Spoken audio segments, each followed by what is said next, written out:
How's that? I think we should be live now. I think you should be able to hear me now. I apologize. Do we have audio now?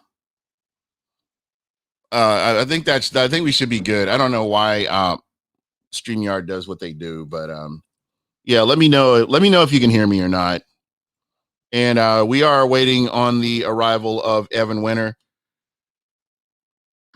Okay, so Evan Winter will be on here momentarily. But as I was saying earlier, I always get hyped up before a show. I always listen to a little bit of music. I got a little bit of Zach Brown, a little bit of Vanilla Fudge, sometimes a little Led Zeppelin, just something that just gets me hyped up and gets me in the mood to get on here. But you know what? To be honest, today, the Tampa Bay Buccaneers are defending champions. No longer Super Bowl champions. Now we're defending champions. And for the players, I don't know if you guys have been reading any of the comments, reading any of the interviews, or any of the reports that have been coming out. People are treating this like, okay, we won the Super Bowl. That's behind us now. We're defending champions. We're about to go in here and do what we need to do. And what's great about this is that they acknowledge. I mean, the players that I've listened to, especially like Mike Evans and a Leonard Fournette, especially Mike Evans, he gave a good analogy, and I'm going to jump into that here in a minute. But it's no longer about, oh, we're the Super Bowl champions. We could just expect to win, and that's something that stuck out to me, because I don't know, as fans, I know you guys remember this. I know you remember this when the Tampa Bay Buccaneers would go in and in the preseason, they would do good in the offseason. They would do really good in the offseason, getting all these players together, getting the hype, getting the media to fall behind them, and then they would come up short. 2016, 2017, 2018, primary examples of what the Tampa Bay Buccaneers did in the offseason. They always won the offseason, but when it came down to putting it all on paper, it just never happened. But I feel like, just reading these comments, especially Mike Evans, where he talked about that Pittsburgh Steelers game in 2014, where the Pittsburgh Steelers, they've been going to the playoffs, and they pretty much penciled in beating the Tampa Bay Buccaneers like it's a given. That is a given. We're going to do this. And that didn't end up happening. So to me, I think this is what's exciting for me is seeing this team. And right off the bat, they look like they're focused. Adam Davies, Andrew, Sean Castillo, Abraham, Johnny Dean, Rich got in here first. Rich 0665. What's going on, my brother? How you doing?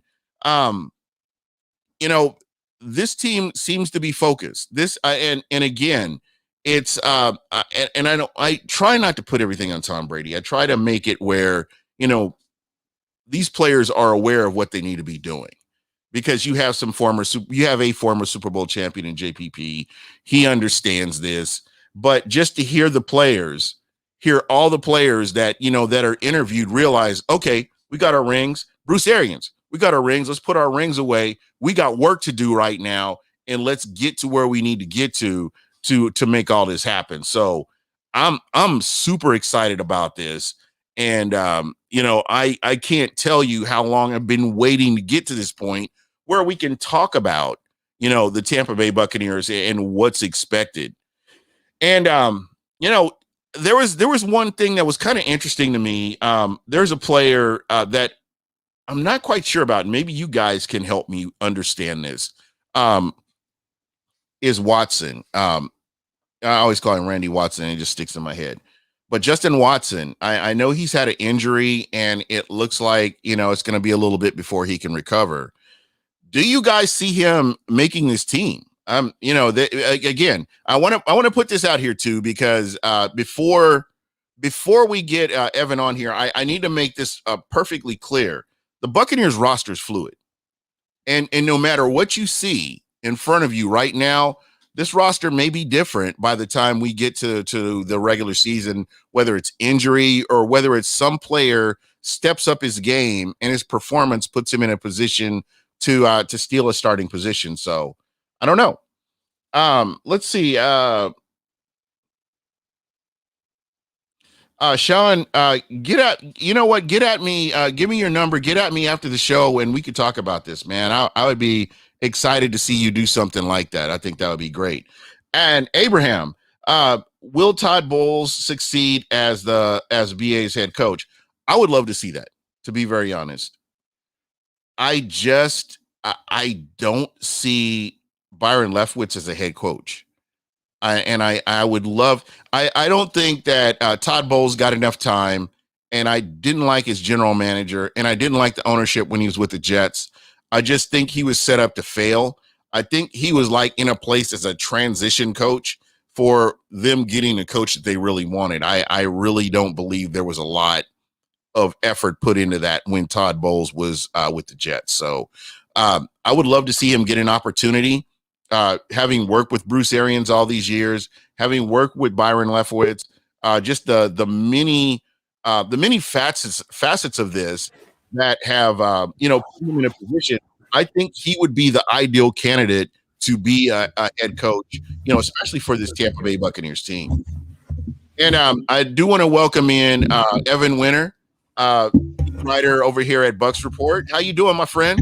Good, man. If I can figure out my setup, I'm on the road right now, so I don't have the usual, home desk and all that stuff. So I'm trying to this is the adventures. This is the adventures of going live, man. Right. And this is what during COVID set us up above NFL Network, ESPN, and all these guys that had to set up from home. We got this figured out. Yeah, and we're able to deal with the adversities a lot better than a lot of other people are. So how you doing, man? I'm doing good, man. Can't be better. And obviously training camp is here. The 2021 season has officially started, even though it started back on, whatever the new league day was back in March, but things are officially rolling, man. And it was a fun day. That's for damn sure. All right, man, let's kick it off. Where do you want to start at? And I mean, I'm going to put this, hey, the world is your oyster. Buck, what you heard is your oyster, man. Go right ahead. Let's see what you got. So, dude, I mean, the biggest takeaway from today, and this might be lame to some people, but I really don't care. It was the crowd. I mean, dude, this crowd, they were on fire. I mean, from the moment I got there about 8:00, practice starts around 8:30. But from the moment I walked onto the field until the very last snap of practice, the crowd was hyped. They were involved. They were screaming out players' names. There was the one kid there from 2019 who kept screaming Jameis the entire time. He was there again. He's like one of my favorite people at camp. He's just awesome. But either way, it was just a completely raucous environment. And if this has any kind of indication, or if this is any kind of preview of what Raymond James Stadium is going to be like in 2021 during games, then opposing teams better hold on to their butts, because they're about to walk into a Lions den. I am not playing around. I'm here to tell you, I remember being a season ticket holder when the Bucs were winning, and I'm telling you, teams struggled with the noise. I know it's hard to believe, but at that time, teams struggle with the noise, and it was just like, wow. I mean, it just, you couldn't hear yourself. I can remember third quarter, 2000, 2001, or third quarter, and you're just like, you can't hear yourself. It's just crazy. Yeah, I mean, it was even distracting me and Bailey Adams with Bucs Nation. We were hanging out today. It was distracting both of us to where we would turn around and look to see who was yelling, or turn around and laugh at somebody who made a funny joke, and we would miss something on the practice field, So, I mean, hell, if it's distracting us, we know it's going to distract players for sure when it comes to crunch time. All right. Well, to me, this is where we're at, and I kind of talked about this a little bit before you jumped on. The team and their focus, they are focused. I mean, this is not a cliche. The fact that they're saying, okay, we were champions, we're now defending champions. We put this behind us. Let's focus on what we need to do. And that right there makes me hopeful for this season. Yeah, I mean, it goes back to what Bruce Arians said at the White House. He was like, in reference to the Thursday ring ceremony, he said, I can't wait for Thursday to be over with. He said, because I'm ready to get the 2021 season started. I'm ready to start focusing on that. And I mean, today, for the first day of camp, Granted, I mean, Jalen Darden is probably a guy a lot of people are talking about right now, how he played really well, but he also dropped some balls. I mean, there were a few, lesser moments, for lack of a better phrase. However, overall, as a team, everybody looked pretty crisp. Everybody looked focused. Everybody looked like, they know what they're out there trying to get accomplished. So, yeah, for the first day, it wasn't just a bunch of guys running around, sloppy, all that stuff. Saw a lot of crisp, focused practice players out there, and it was really cool to see. Now, obviously, will that translate over into day 2? That's in day 3, day 4, day 5. That's the important thing. Yeah. You want to have consistency when it comes to that type of stuff. So, we'll see how it goes from here on out. And you know what? I'm looking at players like Tyler Johnson, and did he get touches, or did people get to really see what he can do? I know this, like you said, this is the first day. And as I mentioned, guys, I mean, I don't really want to discuss the roster moves right now because the roster's fluid right up until the first game of the season. So anything can happen, and you can't just hang your hat on what you see, because there could be injuries. There's a lot of things that could be occurring, between now and then that we really need to consider. Yeah, for sure. And one of those things would be the Leonard Fournette, Ronald Jones battle for not necessarily the starting gig, but the majority of the carries, action at running back. Mm-hmm. And today, Leonard Fournette started out, he got the initial snaps at running back. So technically, if this was a game week, he would be listed as a starter going into the week. But obviously, it's the first day. Rojo could come out tomorrow and he could receive. It reminds me of the Jameis Fitzpatrick thing back in 2018, where they would work with different different strings and all that stuff. So we could see Rojo come out tomorrow and take the first few snaps of practice at the starting position. So that's definitely something that's fluid, but it's also something to keep an eye on. And like you said, something that could change as the days and the weeks progress. Most definitely. And we do know, I mean, if you've gone back, Real Bucs Talk, I want to shout out Real Bucs Talk, Michael Pless and Mark Ramirez. They do a great job. If you don't know who they are, please go out to YouTube and check them out. They've done film study on both of these running backs, and I'm still bullish on Ronald Jones.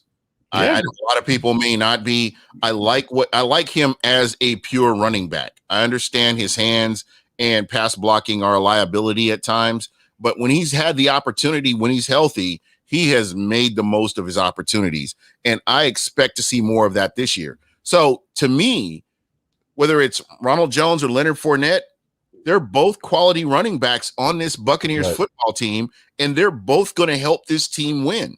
And that's what you want. It doesn't matter to me who's starting. It matters how they help to produce and help this team. And we haven't even talked about Gio Bernard.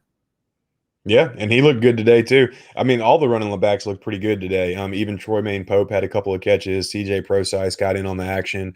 But yes. I mean, yeah, you're absolutely right though when it comes to having just quality running backs. Like obviously Leonard Fournette, Ronald Jones aren't elite, but they are solid enough options to where they could obviously be either a starter or have some kind of starting duties on other teams. And then when you throw Gio in there, and then you also have Keyshawn, who, had a lackluster rookie year, but the coaching staff loves him.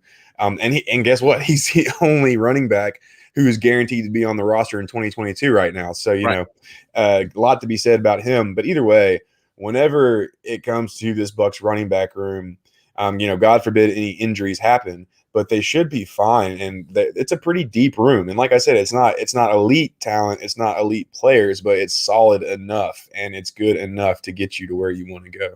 And to your point, the most important thing to keep in mind is you don't need a bunch of elite players. You need players playing together collectively as a unit, whether it's on offense or defense. That's where your teams excel. Some teams excel as opposed to, I don't know if you remember the Philadelphia Eagles team that they had the super team or whatever. Vince Young, the dream team. Yeah, the dream team. The dream team. You got a bunch of people there together, but they're dysfunctional. They're not going to win games. And I think the fact that Rojo and Leonard Fournette work so well together, and you bring in a consummate professional like Gio Bernard, I mean, you are looking at a nice running back room. We haven't been. How long has it been since we've been able to say that? Word done. I mean, Peyton Barber had his 840 whatever yard season, Right. back in 2018, and Mhm. Doug Martin had the couple thousand yard seasons, but in terms of just from top to bottom having a stacked running back room, and I say stacked, like I said, in the context of being solid players, not stacked as in they've got 4 starters on the roster, but it's been a minute, man. It's been a Yeah, good minute. I mean, yeah, to your point, and I do want to throw this in here. When you look at what the Bucs have done, and I go back to 2010 as my benchmark because that was the last time the Bucs had double-digit wins as a football team.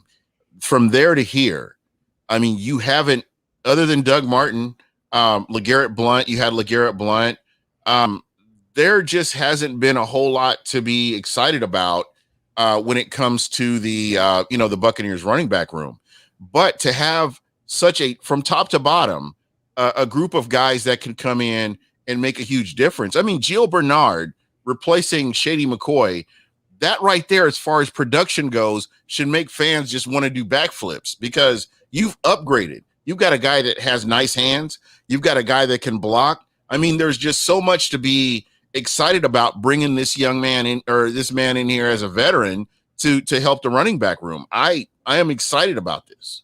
Well, and the key thing too, and this is a little bit more on my personal opinion, but the way that offensive line was playing during the postseason over those last 4 games, and even the last couple games of the regular season coming into the postseason, it's almost Denver Broncos-esque in terms of them opening up holes, and you could almost put any running back there and they will have success. So that's also going to be a big factor in these running backs and what they're able to do on the field. But right now, if that offensive line can pick up where it left off over those last 4 weeks of the season, it doesn't matter who the hell's back there. I mean, I could almost be back there and I'd rush for at least 500-600 yards. So yeah, get my fat ass back there. I run too.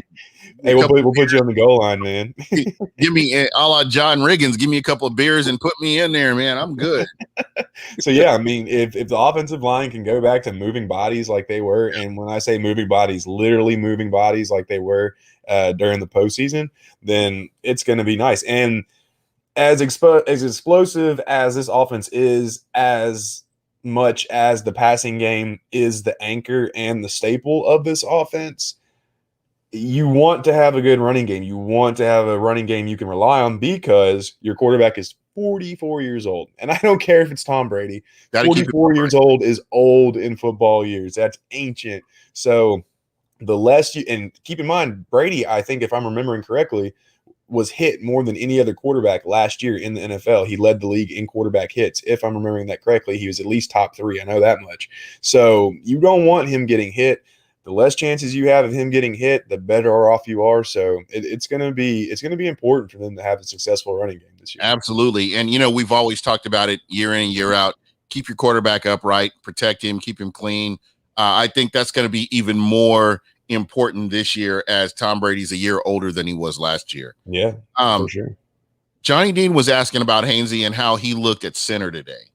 He looked pretty good. He had a couple snaps that were a little off balance, I guess, if you would say correctly, kind of delayed the mesh point meeting between the quarterback and the running back.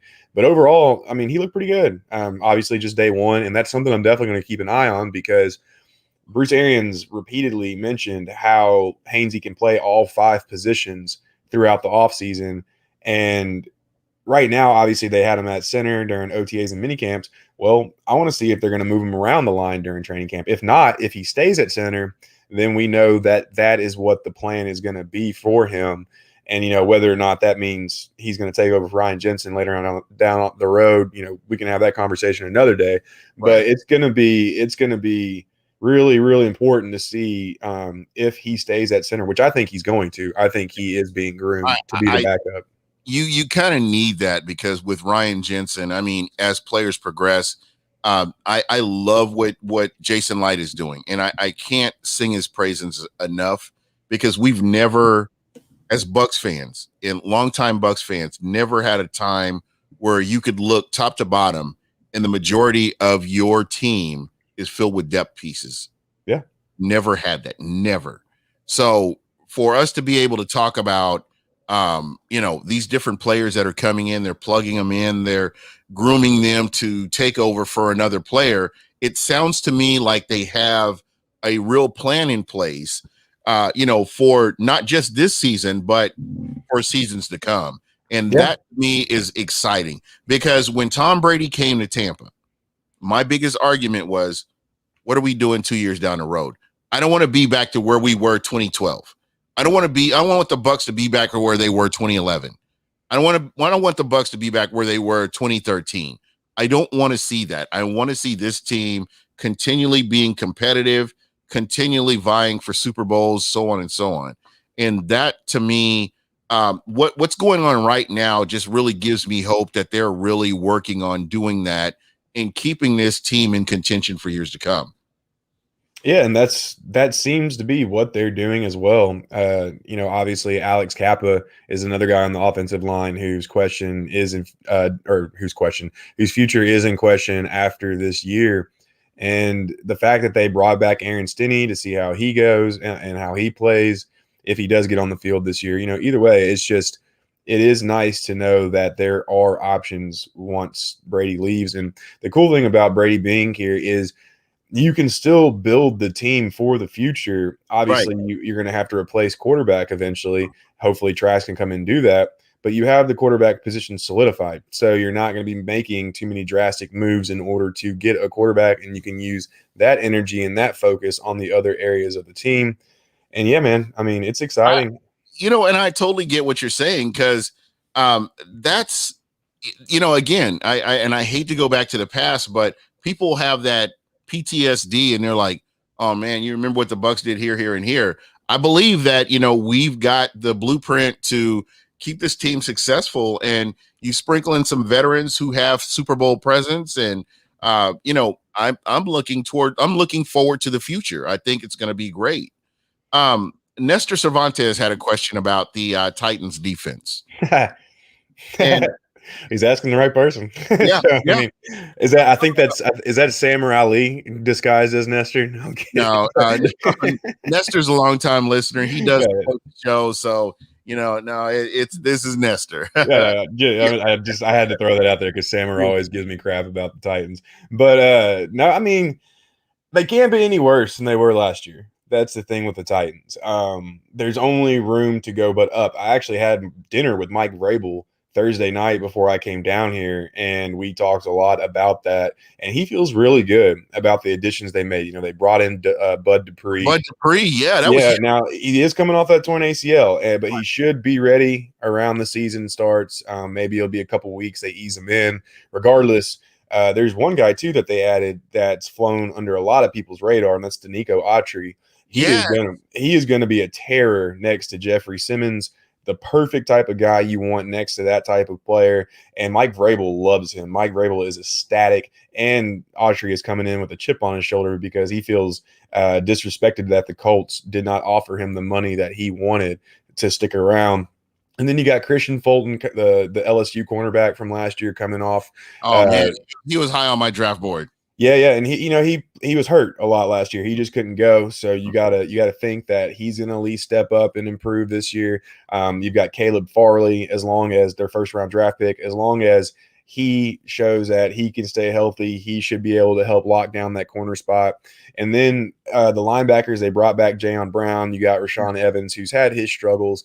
But overall, man, the Titans like what they have on defense. Now, they are thin. They do have depth issues. Yeah. But like I said, the arrow can only go up.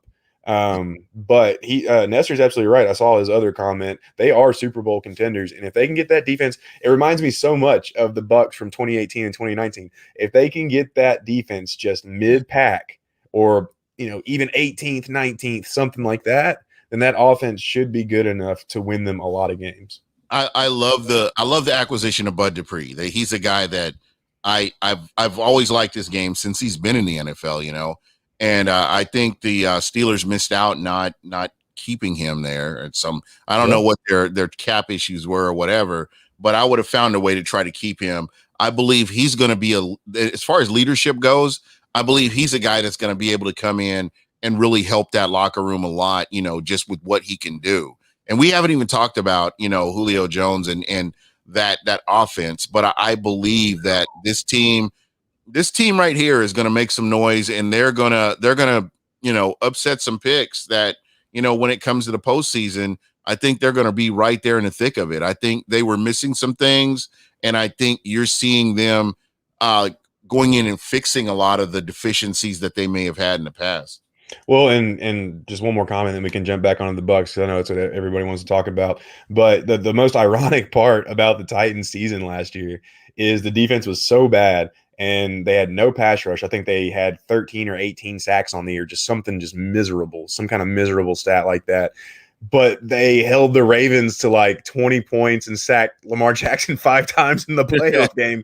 And the offense was the side of the Yeah, ball that had issues. So but that's also just chalked up. That's how football goes. Either way, though, yeah, the Bucs have a really good offense, but I honestly don't know how anybody's going to stop the Titans' offense. But that's a conversation for another day.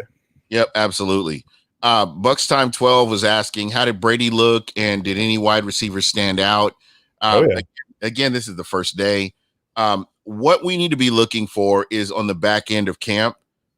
Because you're going through a grind. This is going to be a grind.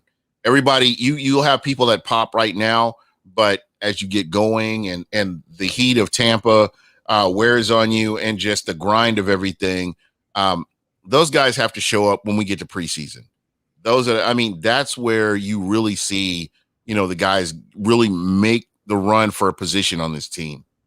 for sure. And Brady looked great. I mean, he's Tom Brady. I Consummate remember professional. we were sitting there on the sidelines, and I was sitting next to Scott Reynolds of Pewter Report.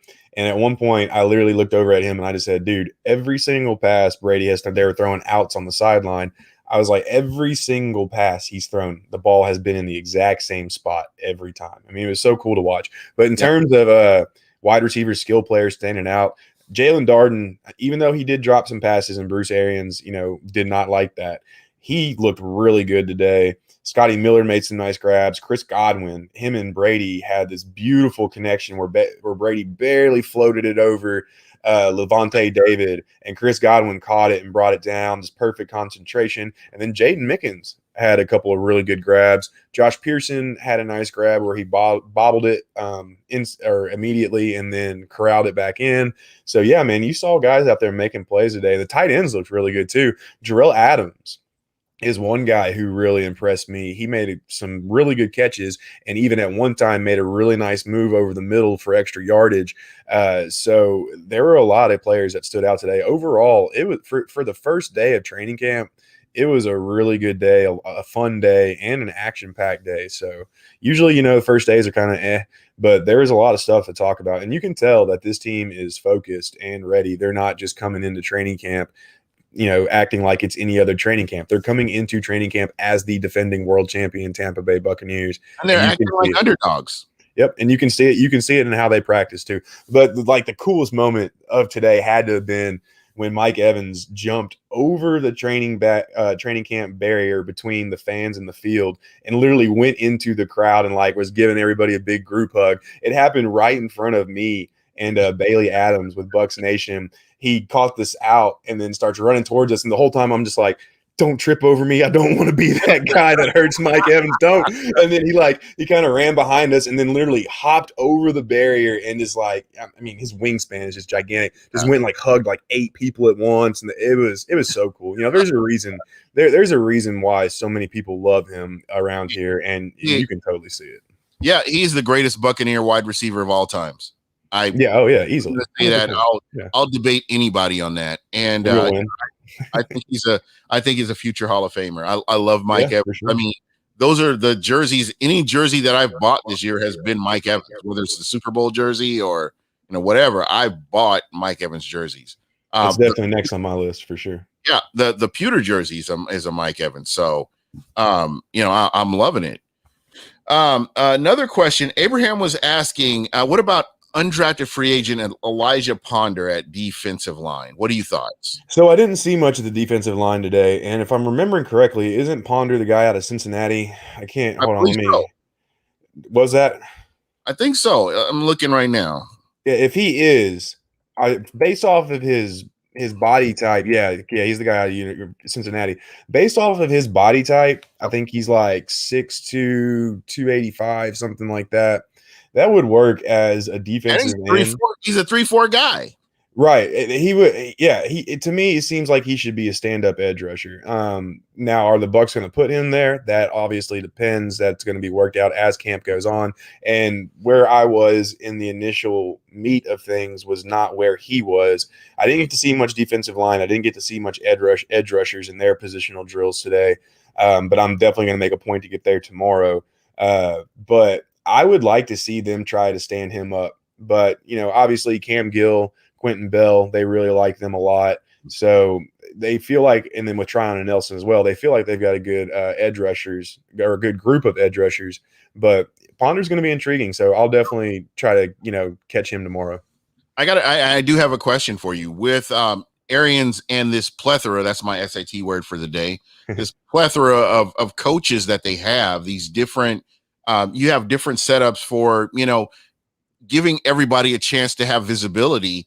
How is that? Do you think that could be a model for NFL teams moving forward? I think it's worked for them. And, you look at how diverse this coaching staff is, and we don't need to go into that. That's for another time. But the fact that they have all these coaches and you have all these players that are getting more exposure compared to being on another team where you have a traditional camp, do you think this is working for the Tampa Bay Buccaneers? Yeah, I do. And to answer Pless's question, I'm here till next Saturday, man. So here for a week.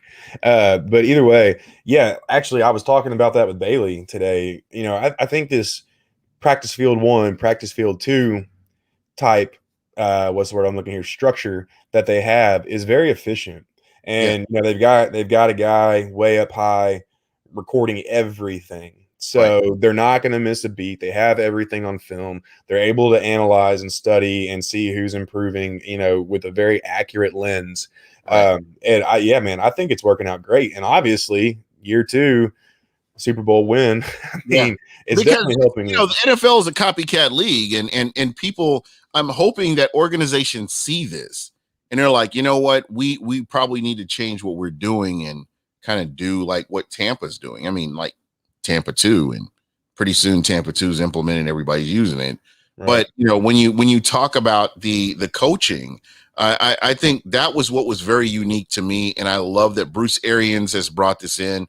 And I hope this will continue to work. I think the Bucs have a really good formula. I know, listening to interviews with Bruce Arians, his big thing is making coaches. He wants to be a coach maker and get these guys out here and build his tree in the NFL. So I'm excited about that. Hey, I see where Rock 813 on there says, Bucks time 12. I apologize. He says, he or she says, Ponder played outside linebacker according to reports. So there you go. So and that makes a ton of sense. And like I said, I'm gonna check that side of things out tomorrow. But that makes total sense with his body type and just what he does as a player. Yeah, I hope you and Pless can get together. Need to hand to Bay Cannon Brewery over in West. I'm always down. Historic West Tampa. Ask for Matt. I'm gonna, I'll reach out to him here when I get done with the show. And it's cool, man, to just kind of hang out there. I actually did my show when I was in Tampa. I did the Wednesday night show from Bay Cannon Brewery. So nice. I do want to make sure that we're taking care of local in Tampa. Yeah, every chance we get. Tampa is a jewel of Florida, jewel of the East Coast, as far as I'm concerned. So, I try to do what I can do. Hell yeah, man. That's the way to do it. All right. So let's see. Mike Edwards.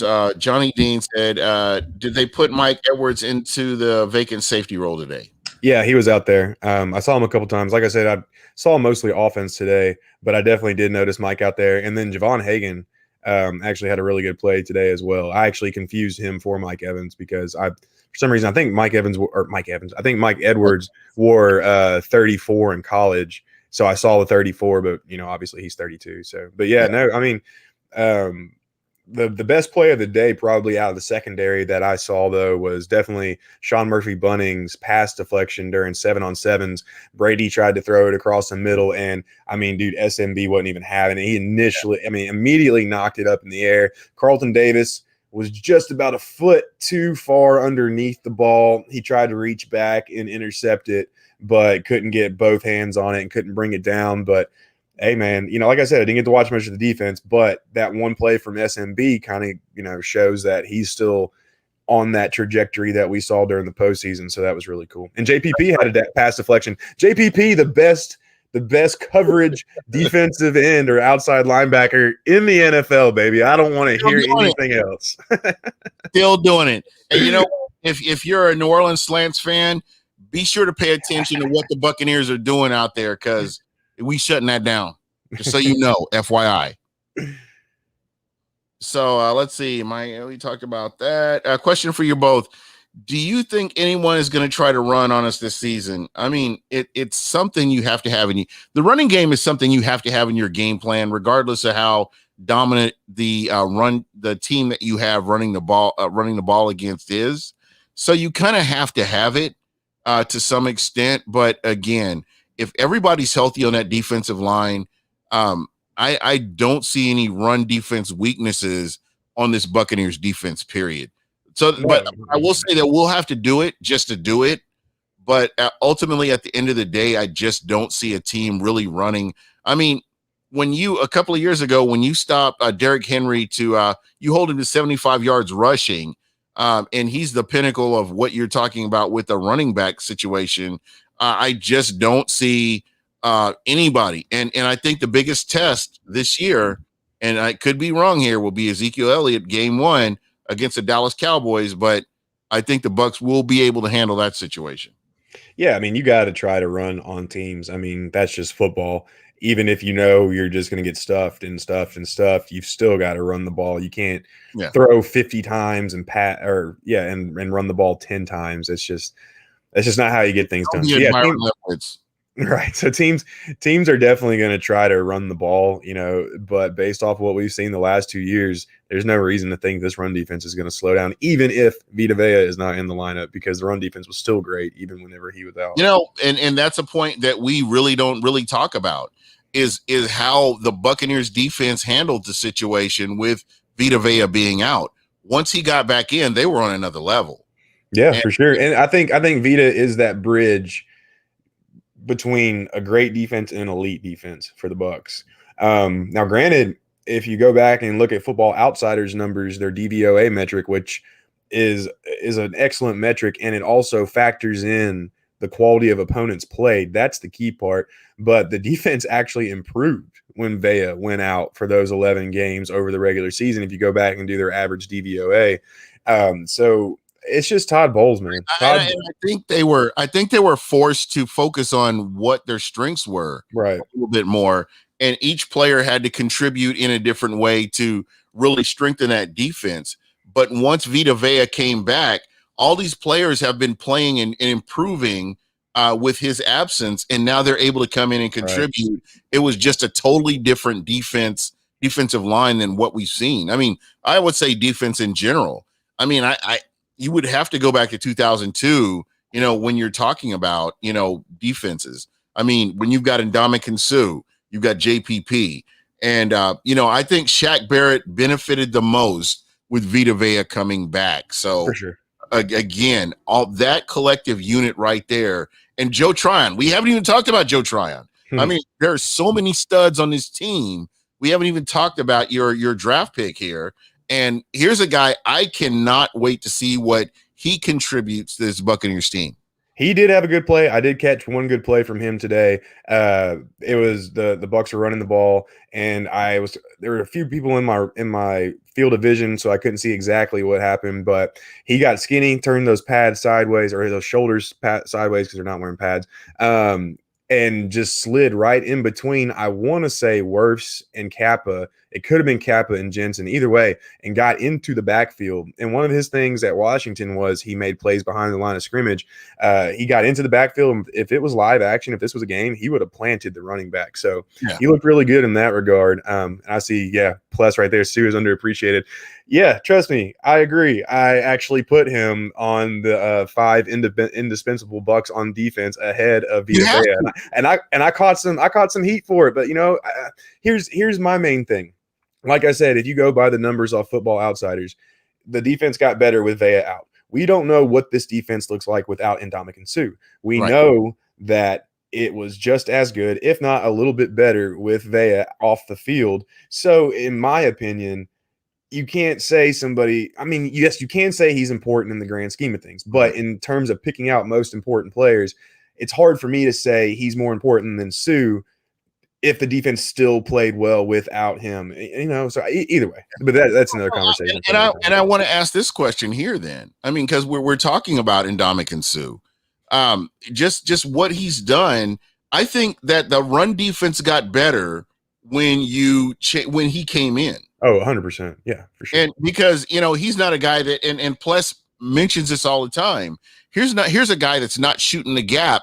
He's actually taking care of his job. He's doing the job, taking care of business on a consistent basis. And he's making plays, and he's got a nose for the ball. I just think that we upgraded when we got Ndamukong Suh with the Tampa Bay Buccaneers. Well, and I think people too, they have 29. I mean, and he was good in 2019, but he took it to the next level. You can argue that 2020, especially when you go back and watch the tape, is his best season in 6 or 7 years. I mean, the dude was lights out last year, every play. He was disruptive. He, like you all said, taking care of his job.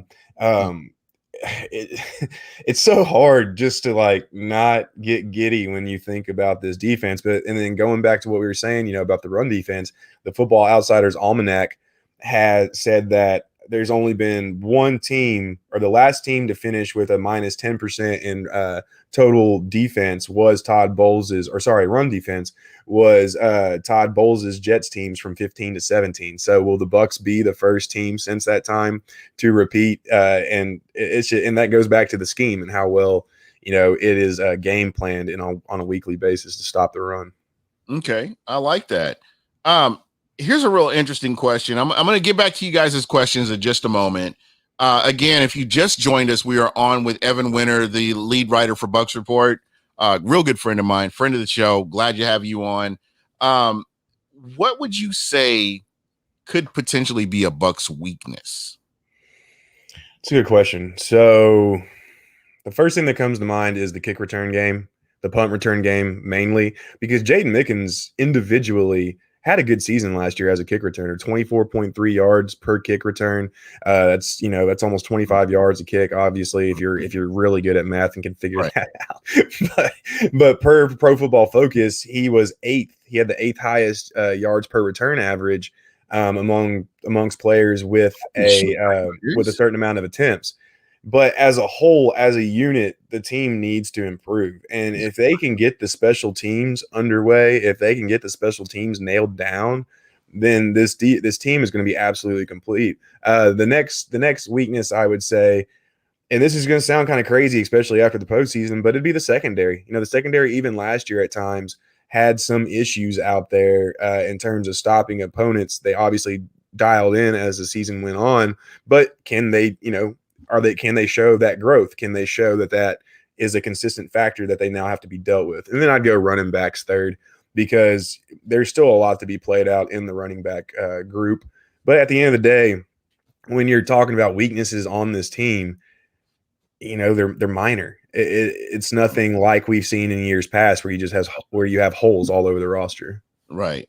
And I'm going to disagree on the as far as running back. I mean, we have not had a running back room like this in a long time, and that's why I was third on my list. Yeah, I'm glad that you brought that up, because I know a lot of people are Bucs fans. Were like, this is my guy. Leonard Fournette is my guy. He needs to start. Ronald Jones is my guy. He needs to start. But ultimately, at the end of the day, when they both contribute, if they can contribute and help you win a game that you normally wouldn't have won, because we were running back by committee 2019, 2018, 2017, and it just didn't work out for us. I think Doug Martin in 2015 was the only time that we had a running back that was a monster, that I think he was second in the league. But with the running back room that they have right now, I am so excited for what this team could potentially do. And we're not even talking about Keyshawn Vaughn. I'm talking about just Ronald Jones, Leonard Fournette, Gio Bernard, and then you can definitely bring in a Keyshawn Vaughn. But at the end of the day, I think this is a deficiency the Bucs have had for a long time. They finally fixed it, and it's going to be one of those things that's going to be beneficial for them this year, in my opinion. Here's my one thing with the running back room, and I agree, it's got solid depth. You know, and we talked about that a little bit And earlier. I know I base a lot of this on my past pains from years past, but that's kind of Well, where. no, hey, you got to sometimes, right? All context, all details matter. Yeah, But here's my thing. So you've got Leonard, you've got Rojo. Those are going to be your backs on first and second, right? I right, just don't want this offense to get pigeonholed because if you see Gio Bernard come out on the field, well, it's most likely a pass. If you see right, Ronald Jones or Leonard Fournette come out on the field, well, most likely a run. You know, like I want one of them to take that step where they can be a reliable pass catcher or even a reliable pass protector. So that way, when they're trotting out on the field, it's not as obvious. Now, the one thing that kind of negates all that or equates it, whichever one you want to use, is Rob Gronkowski. right. Usually you see OJ Howard coming out, you know, it could be a run, it could be a pass. You see Cameron Brate coming out, it's most likely going to be a pass. Well, Gronk can do both very, very well. So he's going to help mask that a lot. And plus, his presence as just a six blocker is, you know, just extremely vital to this team. And I'm so glad you pulled up that comment by Bucs Time 12. My only question for that is, did that analysis factor in those first 5 games? Because look at the opponents they played in those first 5 games. You played the Saints, okay, good offense. You played the Panthers, mediocre offense at best. You played the Broncos, who were down to Jeff Driscoll at quarterback and had just a terrible offensive line. Then you played the Bears and Nick Foles, who were just absolutely terrible. And then I'm missing somebody at week 4, whoever they played the Chargers. The Chargers. Yeah. So, I mean, you look at the strength of opponents, 3 of those first 5 games, those offenses were not good. So if that analysis includes the quality of opponent, then sure, I would be more than happy to check that out. But that's something you got to determine, because the Bucs had 6 sacks against Denver. Well, the Denver's offensive line was a turnstile. The whole entire offensive line was, and like I said, you had Jeff Driscoll playing quarterback. So there's a lot of factors that go into that. I see what you're saying. Yeah. Again, and this is, you know, Buck, what you heard is for everybody. I see we've got a Panthers fan in here who I've been on the Carolina Cat Chronicles show, and I do remember Panther Buzz FSU 2-3 on here. And, you know, everybody's entitled to their opinion. And I don't want anybody to be disrespected for what they believe or what they think. It's, you know, that's their opinion. He's not throwing shade or anything like that. That's just his opinion based on what he's seeing from his team. So I would like for y'all to, you know, show him some respect, because he is in here. You know, he's not trolling. He's not like out here trolling the Bucs or trash or any of this other stuff. He literally just complimented the running back room. So yeah. And my thing is, he's just, you know, this is his opinion, and this is football, and you know, he's got a different viewpoint than we do. It may be slanted because he's a Panthers fan, but I do want to welcome everybody in here. We've had people from Cleveland, Cincinnati. I had people from Dallas in here. And so, you know, I do want people to feel comfortable when they say something that they're not getting, they're not getting trashed for their opinion. So, you know, I get what he's saying. He believes that defense is there. I believe that the Carolina Panther defense is a couple of years away and a couple of players away. I believe that they could have beat Kansas City had Christian McCaffrey been healthy. So, you know, it's going to be an interesting season. You got a different quarterback, which I'm not 100% sold on their quarterback. I know a lot of people are in Sam Darnold.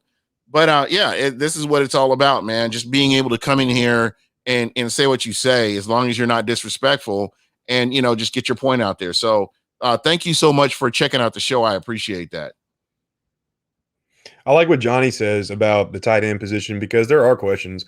And, you know, Gronk last year, I think, was only the 2nd time he's ever played a full 16-game season. And right now, Brate's on the PUP. So, you know, if OJ Howard, and he's not practicing either, he should be back almost. It's any day at this point. He's not on the PUP, which obviously shows that the Bucs think he's coming back soon. But yeah, in terms of availability with the tight end position, if one or two of those guys go down, can the others step up? I do like Tanner Hudson. Obviously, though, when he had his chance to shine in 2019, he didn't really make the most of it. So hopefully he can amend that this year. However, like I said, Jarrell Adams, he looked good today. So if he continues to do what he did today, he could easily win that fourth tight end spot. 100%. And these are guys you don't hear about, and that I think have an opportunity to step up and at least produce or be part of the depth with this team. Well, in the tight end from out of the XFL, I can't think of his name right off the top of my head. But dude, he had a sick one-handed grab today. I mean, he literally just came out and just pulled it out of the air, and I mean, it was a highlight reel grab. So he can make a splash as well. You never know. Yeah, absolutely. I want to get to this comment by Ples here. If the Bucs can both have Gronk and Howard healthy through the season, it's huge for the offense. My goal, I'm hoping the football gods listen to me. I want to see OJ Howard 100% healthy for a full season. Yeah. That's all I want, because this guy has so much potential. You see plays from him. You see him building up momentum, and then he gets injured. I want to see this guy play 100% healthy throughout the season and see what he can do. Well, and last year was such a fluke injury, man. Just tearing his Achilles the way he did, just coming out of that break is, not when you see something non-contact like that, it always breaks your heart. So yeah, hopefully he can stay healthy. Yeah, absolutely.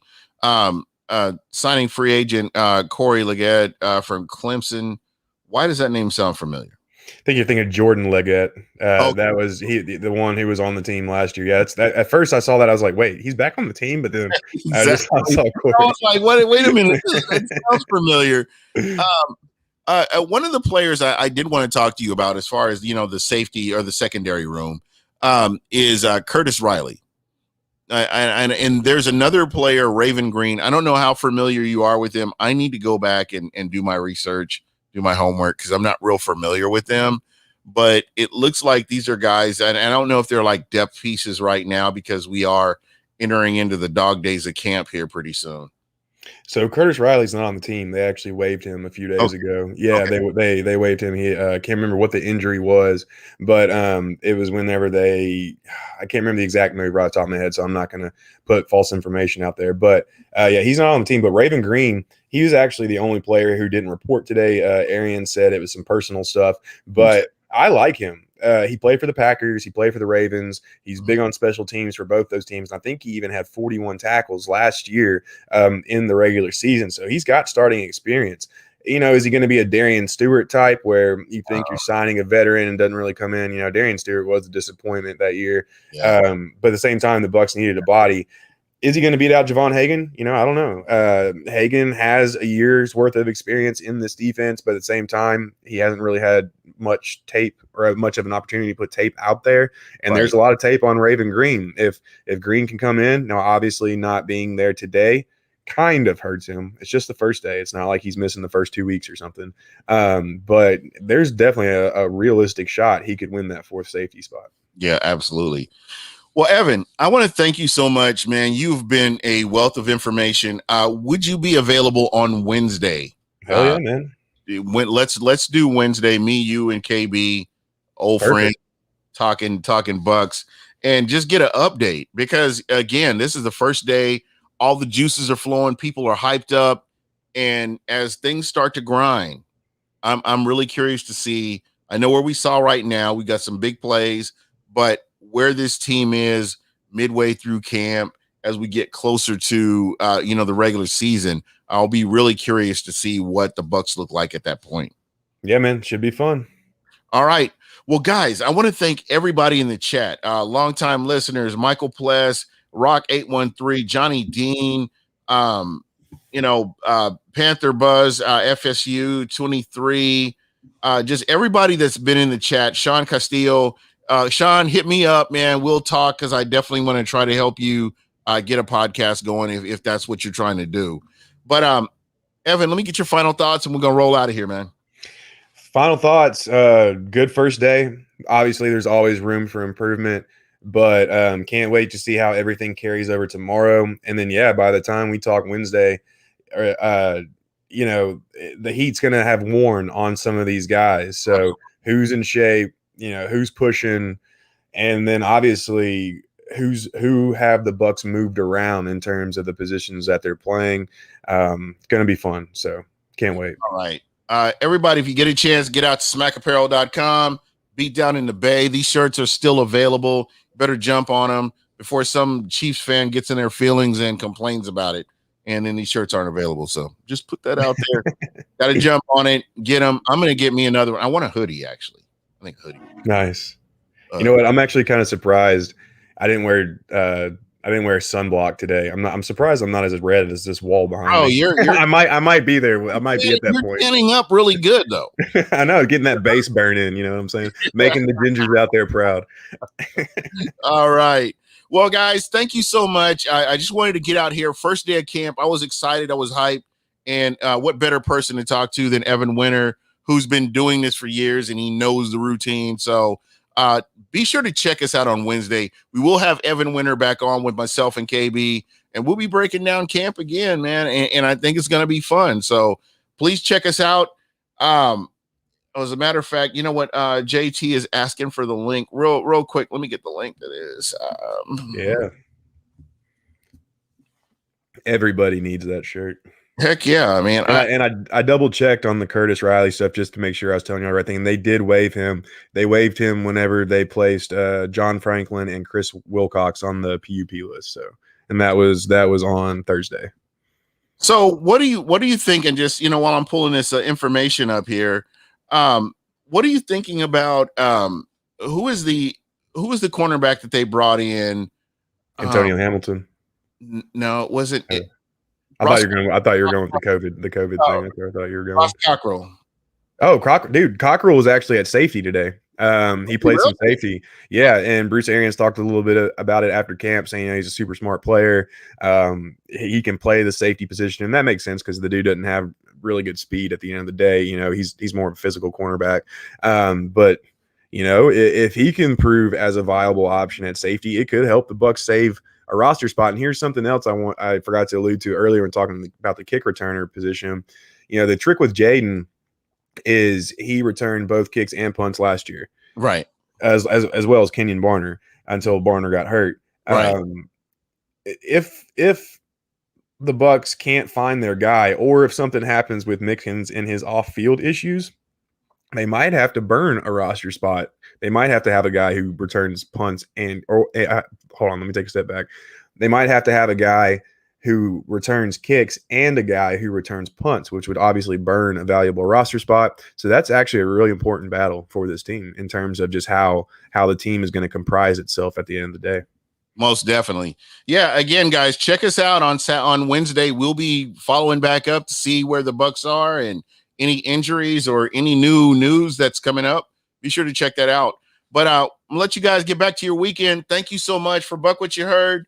SmackApparel.com, Bucs Report, best combination you can run into. QB 54. So much going on right now this year. It's going to be exciting.